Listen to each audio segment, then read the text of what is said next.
You.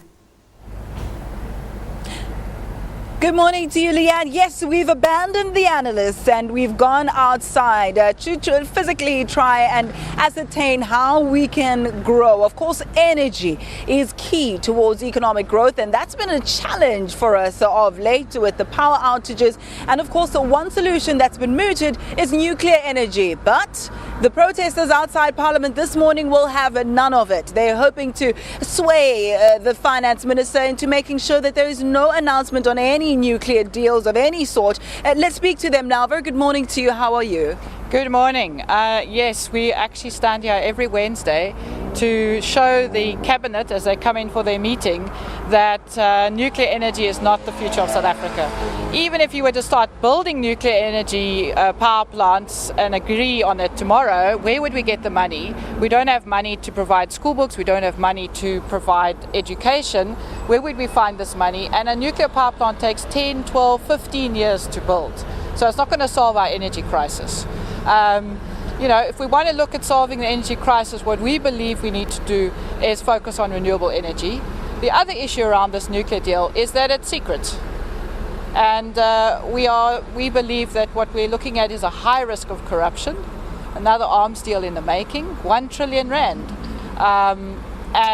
What has been recently released, of course, is that the Russians had signed a deal with South Africa, which nobody knew about, where South Africa will take all the risks of nuclear power and the Russians will take the benefits, because we will continue to pay them for more than 20 years. And what do you think of one school of thought that suggests that nuclear energy is used the world over now and that its merits far outweigh its disadvantages and that it is the way of the future? Well, I don't know where that report comes from, because the World Nuclear Status Report, which is produced every year and looks at nuclear power stations around the world, says that over the last years more power stations have gone offline than have been put on the grid, and that those that are being built are behind time and over budget. And that South Africa, prior to this democratic dispensation, had nuclear facilities that were functioning pretty well, and that this perhaps is just a resurgence thereof. Well, our nuclear facilities were used to make bombs in the apartheid era, and I don't think we want to go that route.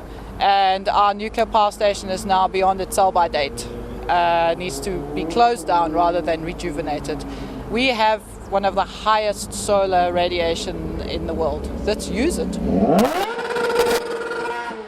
Yep, the sounds of the streets just out the parliamentary precinct. A lot of hustle and bustle as people are making their way to work. Some are making their way to school. Government ministers going through that particular entrance, as you've just heard from Liz, attending a cabinet meeting. They converge here every Wednesday to try and demonstrate it to the ministers that nuclear is not the way to go, as according to this particular organization. But Liz, what is your biggest fear? Well, I think our biggest fear is because we are faith-based organizations. So we focus and try and raise the voices of those that are poor and vulnerable. And our biggest fear is that going into the future, there will not be energy for those vulnerable and poor people. And that's what we're really standing here for. And we ask all South Africans to join us.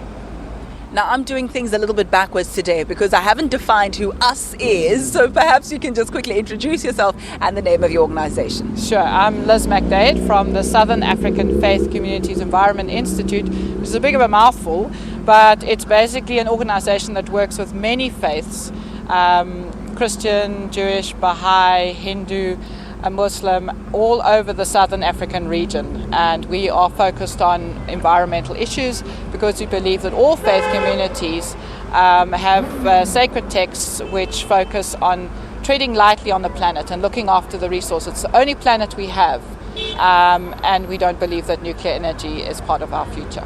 Let's leave it there, at least for now. Thank you so much for joining us. I believe all those faith-based organizations and a number of stakeholders across the country, dare I say the world at large, will be keeping a firm look on what's happening in there today, come 2 o'clock, when Finance Minister Nhlanhla Nene delivers the budget speech. So do stay with us. We'll take a look at other avenues and other angles, more analysis when we come back.